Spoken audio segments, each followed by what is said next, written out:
Arqueomanía. Me encuentro ante un menhir muy especial, tanto que luce en solitario en una sala solo dedicada para él en el Museo de Laconia. ¿Y por qué? Pues porque dicen que evoca una profunda sensación de paz y de silencio. Y es verdad. Y eso me llama mucho la atención del arte megalítico, como una forma muy simple, como con tan poco se puede decir tanto, como una simple piedra tallada rudimentariamente hace miles de años, aún hoy en día nos conmueve. A imagen y semejanza, estelas. La humanidad se ha representado a sí misma desde el Paleolítico. El interior de las grandes cavernas guarda verdaderas colecciones plásticas.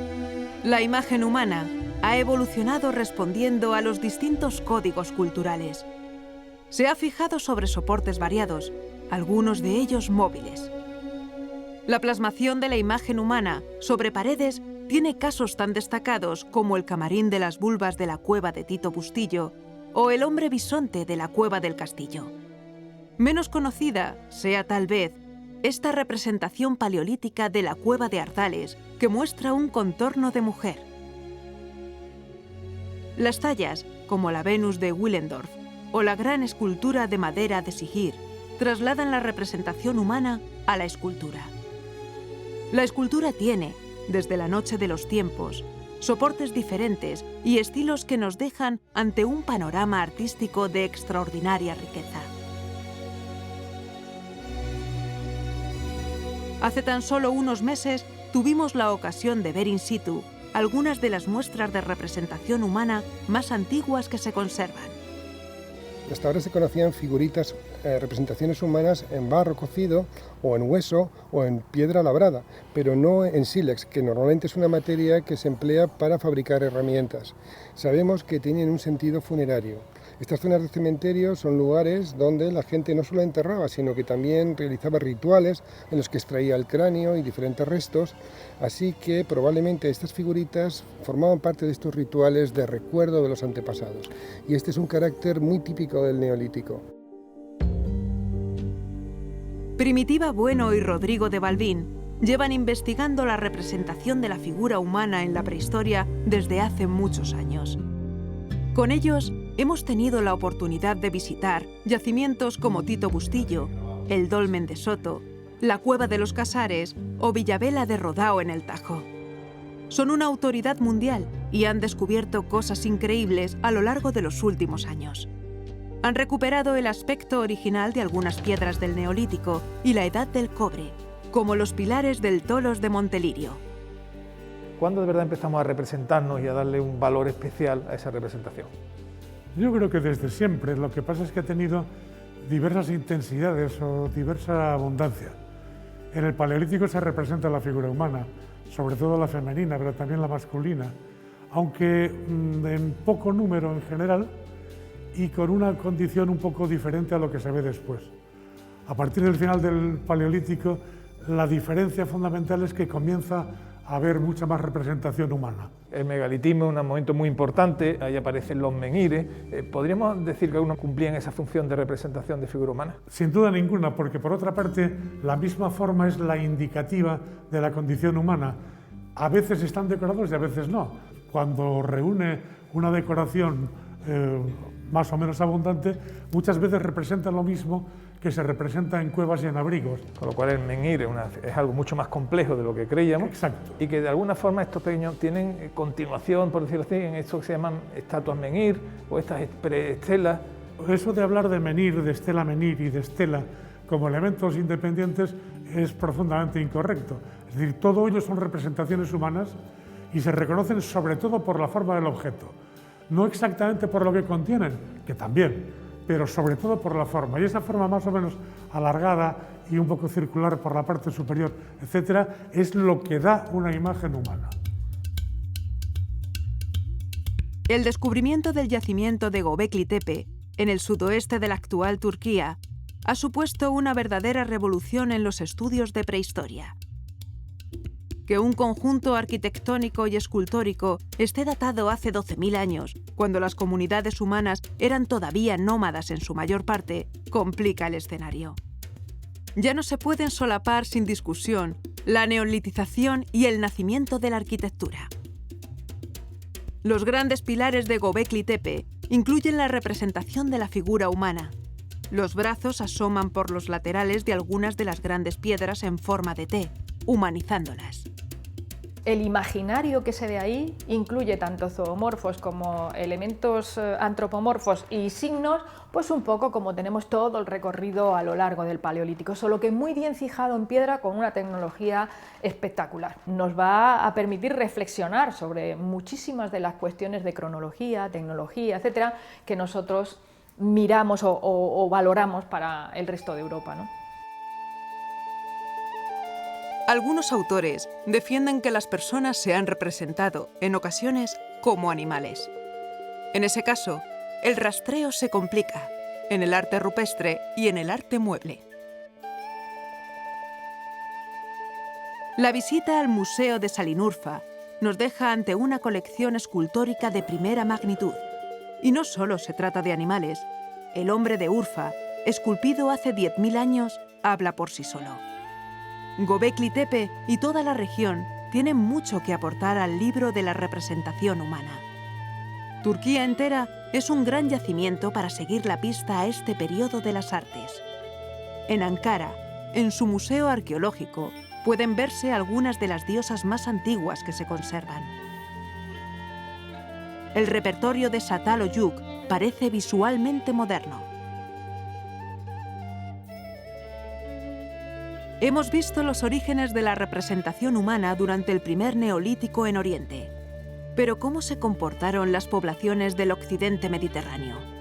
Podríamos afirmar que las grandes piedras se convierten en personajes, en representaciones humanas que podían tener diferentes utilidades. Una piedra hincada, un menhir, puede ser una representación humana, por el propio contorno, lo que supondría una especie de abstracción, y por mostrar grabados y talla de armas o ropajes en su envés.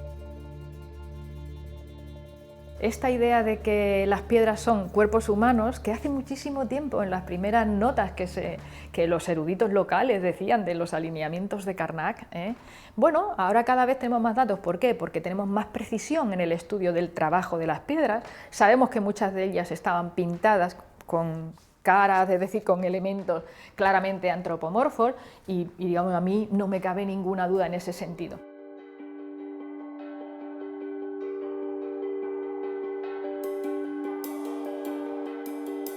Una de las iconografías más discutidas de la prehistoria son las Venus. En general, hay un cierto consenso en identificarlas con cultos a la naturaleza y a la diosa madre. La fertilidad, de tierras y vientres, y un cierto diálogo con el cosmos habrían estado detrás de estas figuras que se asocian a prácticas religiosas primitivas. En Europa, a medida que avanzaba el Neolítico, iban apareciendo en diferentes formatos. El Neolítico y su continuación en la Edad de los Metales aumenta el número y dispersión de las culturas continentales, disparando su complejidad. Este fenómeno se manifiesta en la pervivencia de viejos modelos y la paulatina incorporación de nuevos. Las gentes de la prehistoria otorgaban un valor a las grandes piedras, a sus monumentos megalíticos, como se está demostrando en Stonehenge. En la península ibérica tenemos varios casos de reutilización de grandes piedras en monumentos funerarios. El dolmen de Soto, en Trigueros, Huelva, es uno de ellos. Yo creo que cada una de las piedras, hoy lo podemos demostrar, ¿no?, científicamente, tiene una biografía propia. Es decir, se ha cogido una piedra antigua, se ha transformado de tal manera y se ha utilizado a lo largo de mucho tiempo. Vosotros estuvisteis en el dolmen de Soto y visteis que la losa de cabecera es una estela fragmentada. Uno de sus fragmentos forma parte del monumento y es un ortostato, y esa losa fácilmente era una estela de 6 metros como poco, que forma parte de una construcción anterior que sabemos que es más antigua que el cuarto. Yo creo que las grandes piedras guardan la memoria de una gran parte de la prehistoria europea, y a medida que vamos teniendo más datos arqueológicos, la interpretación, la dirección de lo que podemos pensar va en ese sentido. Las estelas bien como tradición de usar las grandes piedras para la representación humana, bien como novedad, comienzan a aparecer en los dólmenes y otras tumbas monumentales. La estela de Crato es un ejemplo extraordinario. Normalmente aparecen los ojos, la nariz, collares. Cuando aparecen los brazos aparecen en posiciones delanteras del cuerpo, y el resto es un manto completo, que suele abarcar la parte superior con algún tipo de adorno y la parte inferior suele tener motivos geométricos. Bueno, me parece muy interesante que las señoras enterradas en Montelirio pues, van vestidas con mantos de ese tipo. Por lo que podríamos llamar que mantos ceremoniales, una manera de representarse que se repite y se repite en todas las representaciones de este tipo, que conservan restos de trabajo, de talla, de pintura, etcétera, ¿no? Dentro del Tolos de Montelirio, en Valencina de la Concepción, también encontramos estelas de este tipo. Montelirio es además uno de los pocos casos en los que se ha encontrado vestimenta calcolítica bien conservada. De manera que las ropas que aparecen en las figuras representadas en menhires y ortostatos tienen así demostrada su existencia. El descubrimiento reciente de un nuevo dolmen en Antequera, Málaga, ha reafirmado la presencia de estelas en este tipo de monumentos funerarios.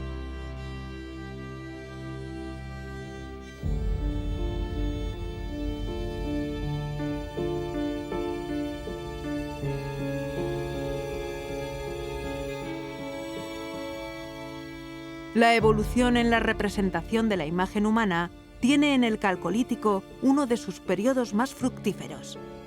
La exposición itinerante Ídolos inició su camino en Alicante para desplazarse posteriormente a Alcalá de Henares y Lisboa.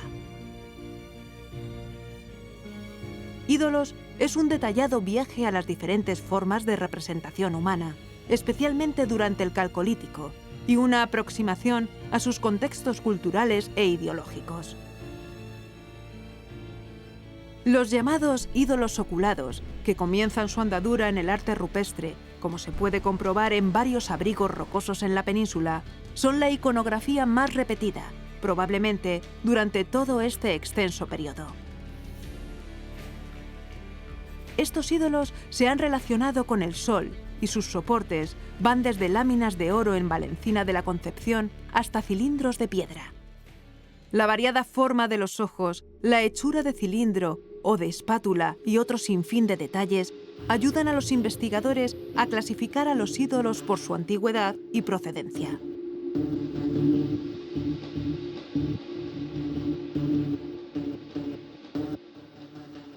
La Edad del Bronce peninsular tiene un repertorio de ajuares suntuarios muy notable. Un repertorio que, entre otras cosas, divide las opiniones sobre los roles sociales. Es un fenómeno que ya se ha comenzado a observar en épocas anteriores.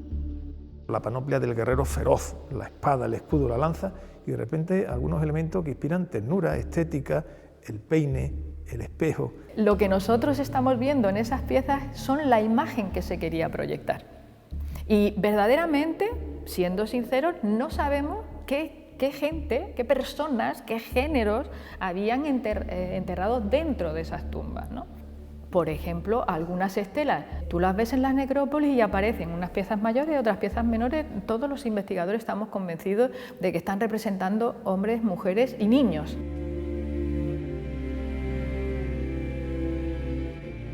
Cerdeña es un paraíso para los amantes de la prehistoria y de la vida en general. Sus monumentos de la Edad del Cobre y del Bronce son impactantes. Las grandes nuragas, los pozos y las tumbas de gigante son parte de un acervo cultural genuino. Lugar de paso y microcosmos, Cerdeña posee varias colecciones de escultura y de estelas que son de enorme importancia para comprender la evolución de los tipos de representación de la imagen humana en el Mediterráneo central.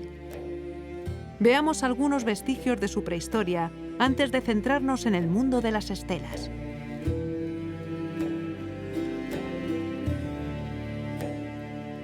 Existen lugares verdaderamente evocadores, como Estercili, donde el agua y los antiguos cultos insulares son todavía recuerdo mantenido entre brumas. en pleno corazón de la montaña de Cerdeña, a más de 1200 metros de altitud, con este bosque de castaño que nos rodea y envuelto por una bruma que hace el lugar aún más mágico, se encuentra Domo d'Ursía, un antiquísimo templo nurágico claramente vinculado al agua. Aparece el agua en una especie de templo pozo, en un venero e incluso debajo de la estructura principal, con lo cual queda clarísimamente, una vez más demostrada, la íntima relación que existe entre estos monumentos de la prehistoria y el agua.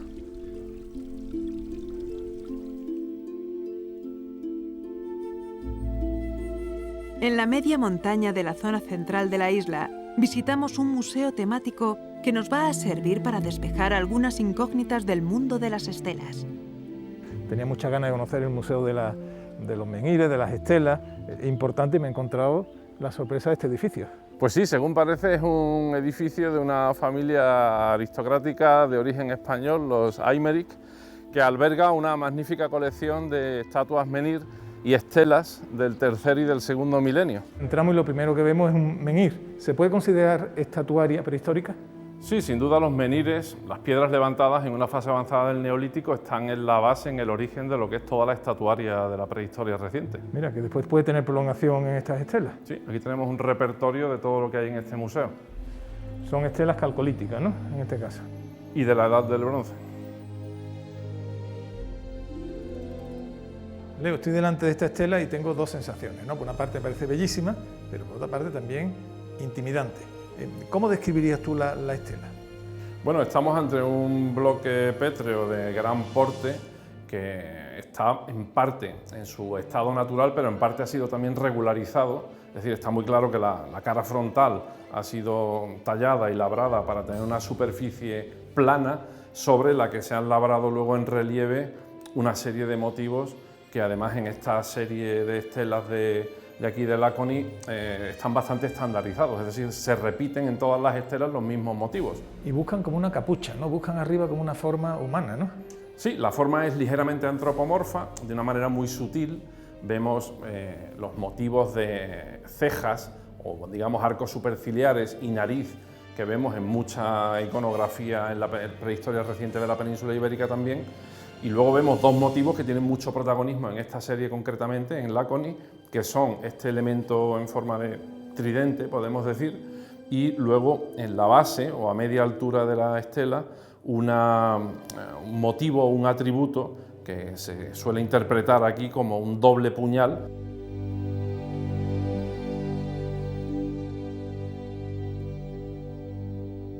Vaya sala, vaya conjunto de estelas. Magnífico. Y veo que se vuelven a repetir los mismos motivos. Se trata de motivos que no tienen una correlación directa con el registro arqueológico, es decir, o sea que no aparece nada. No se han encontrado objetos con esta morfología en tumbas ni en yacimientos de esta época. ¿En la península ibérica también en las estelas se repiten los motivos?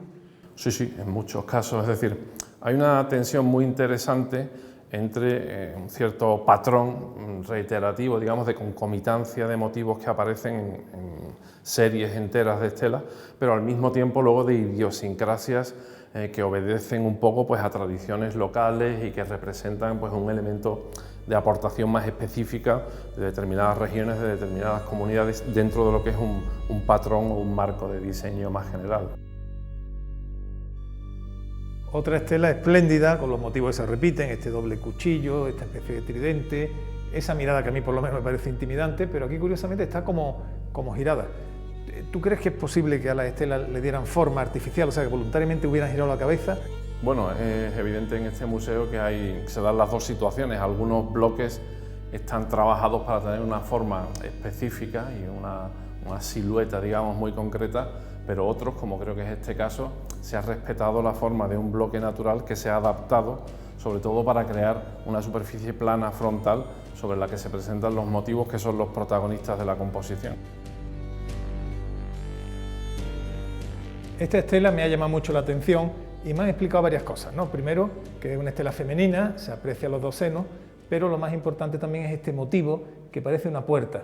Es una entrada quizá a una cueva que existe, que significaría el paso de la vida a la muerte. Pero va más allá. En el Paleolítico la cueva fue el gran templo y de alguna forma esta estela que recoge esa puerta de la cueva marca la transición, el paso de esos ritos paleolíticos a los nuevos ritos megalíticos. Las estelas de Guerrero o del suroeste tienen su máxima expresión en España en los museos de Badajoz y Cáceres, muy cercanos a la frontera portuguesa. La colección de Badajoz recoge casi toda la iconografía conocida al respecto. Los grandes repertorios de armas, las estelas diademadas y también las epigráficas pueden disfrutarse aquí como en pocos lugares.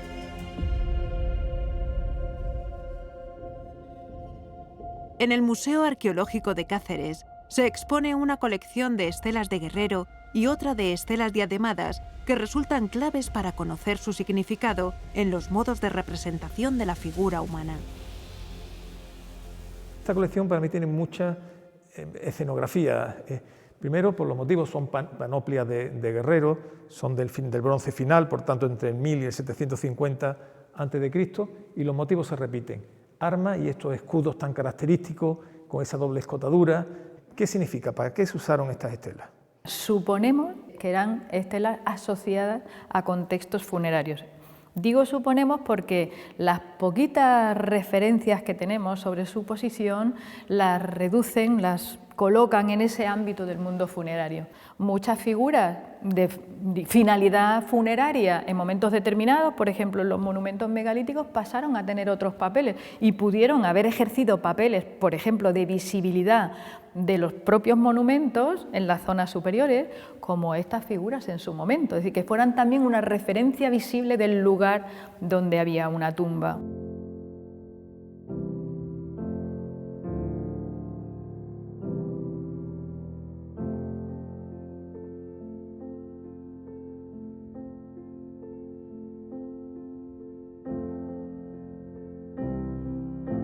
Aquí ya vemos las magníficas estelas del bronce que me han sorprendido mucho. Le llaman estilo alentellano. ¿Qué son en verdad estas estelas? Se denominan estelas alentellanas por el área que ocupan, aunque ocupan más. ¿Y por qué se caracterizan? Primero, sabemos que son tapas de cistas, sabemos su posición. Segundo, sabemos que son estelas funerarias. ¿Estarían dispuestas entonces horizontalmente? ¿O teóricamente estarían dispuestas horizontalmente, pero algunas de las que tenemos como estatuas son verticales. Sabemos, por ejemplo, cómo llevaban las cosas puestas, porque curiosamente esto es una representación plana, pero aquí nosotros podemos ver un cuerpo. Es decir, como sabemos que las armas se las colgaban del cuello y ahí tenemos las tiras, podemos colocar la pieza en el sentido. Esta pieza tan curiosa, no sabemos muy bien lo que es, podría estar colgada. Bueno, estas piezas se han llamado ancoriformes o dobles ancoriformes, ¿no? Porque tienen una zona superior y una zona inferior. No sabemos lo que serían, no tenemos un elemento material comparable, pero sí sabemos una cosa de todas las estelas y estatuas de esta cronología, que algunas cogen formas de arma y la antropomorfizan, por ejemplo, las piezas italianas. Pero el tiempo no se detiene y la evolución hace que las formas cambien, ¿no? Cambian las estelas del bronce de las armas y aparecen estas nuevas estelas con algo portentoso, la escritura, lo que se conoce como escritura tartésica o del sudoeste. ¿Son las mismas gentes? ¿Son gentes distintas? ¿Hay una evolución simplemente cultural? Primero se decía que eran escritura tartésica y luego algunos de sus estudiosos pues, han ofrecido matices interesantes diciendo, hombre,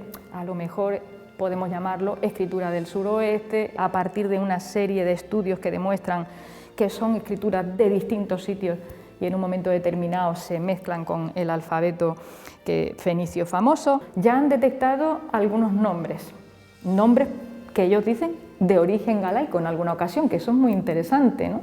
Y también han detectado fórmulas rituales. Las estelas de Guerrero tienen también presencia en lugares más centrales, como el Valle del Guadalquivir. Los casos de Ategua y del Cortijo de Mirasiviene son paradigmáticos.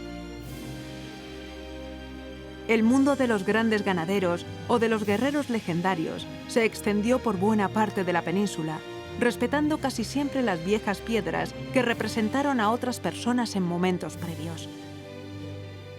En Almargen, Málaga, podemos disfrutar de uno de estos ídolos y de una estela. Nuestro recorrido por el territorio de las estelas de Guerrero nos llevan hasta su misma frontera, a este pueblo malagueño de Almargen, que es un pueblo realmente curioso porque está en el límite de las cuencas hidrográficas del Guadalquivir por una parte y del Guadalhorce, ya en la cuenca mediterránea, por otra. aquí apareció una estela de guerrero con todos sus elementos que vamos a conocer. Presidiendo la sala me encuentro la estela, la verdad es bellísima, ¿no? Tiene sus característicos elementos, el escudo circular, algún arma, en este caso una lanza, la figura humana, y parece que tiene dedos, que no es tan frecuente dentro de la estela de guerrero. Es un proceso de transición y transmisión cultural fascinante. El siguiente paso fue la escritura. Hemos recorrido y atravesado geografías y tiempo para conocer la evolución de las estelas. Llegamos ahora a su etapa final, cuando sobre ellas aparece la escritura. Una escritura aún no descifrada, que algunos conocen como tartésica y otros como del sudoeste. Para conocerla hay que viajar a Portugal. Por eso me encuentro ahora en Almodóvar, en el Bajo Alentejo, para conocer su museo. La cantidad y calidad de la escritura plasmada en las estelas del Museo de Almodóvar nos sirve para calibrar la extensión y la importancia que la lengua escrita tuvo en el mundo del suroeste peninsular durante el primer milenio antes de Cristo. El debate está en el origen indígena, fenicio o mixto de esta lengua, que también pudiera ser tartésica. Tampoco es desdeñable que algunas estelas presenten decoración escrita y figurada. Qué bonita es esta estela de guerrero que me encuentro en el Museo de Almodóvar, la figura central, estas dos líneas de escritura, y cuando uno la observa la pregunta es inevitable. ¿Qué nos quisieron decir nuestros antepasados tartesios? Estoy deseando que un investigador logre encontrar la piedra de Rosetta que le permita traducir esa escritura a día de hoy tan misteriosa. En el Museo de Cáceres, dentro de la zona dedicada al pueblo vetón, hay una pieza directamente emparentada con las escrituras del sudoeste peninsular, por extraño que pueda parecer. Cuéntanos un poco qué podemos encontrar en ella y cuáles son sus características. Posiblemente fuera un recipiente cerámico que una vez roto se reutilizó y para no desechar el fragmento después de la cocción se grabó, posiblemente con un buril o con un punzón, un alfabeto en las dos caras. Por lo que sabemos, aunque fue descubierta en un castro-betón del siglo IV a.C., parece que la escritura no tiene nada que ver con los betones, sin embargo parece que es una escritura meridional. Por las similitudes que tienen con el signario de Espanca, parece que podría ser un alfabeto. Y parece que sea un ensayo de escritura o alguien que está enseñando a otra persona cómo escribir porque repite los mismos signos que están en el signario de Espanca. La escritura y la plástica han convivido desde hace 6.000 años. En Egipto, en Oriente, en el mundo del suroeste o en el Íbero. La costumbre de tallar letras en la piedra no se perdió. En lugares como Arsameya, Delfos o Atusa podemos ver magníficos ejemplos. Las estelas también siguieron encarnando la religiosidad o las ideas humanas, al menos hasta el medievo. La evolución de la representación humana es la historia misma de la humanidad. Hoy nos hemos asomado a ella, siquiera un poco.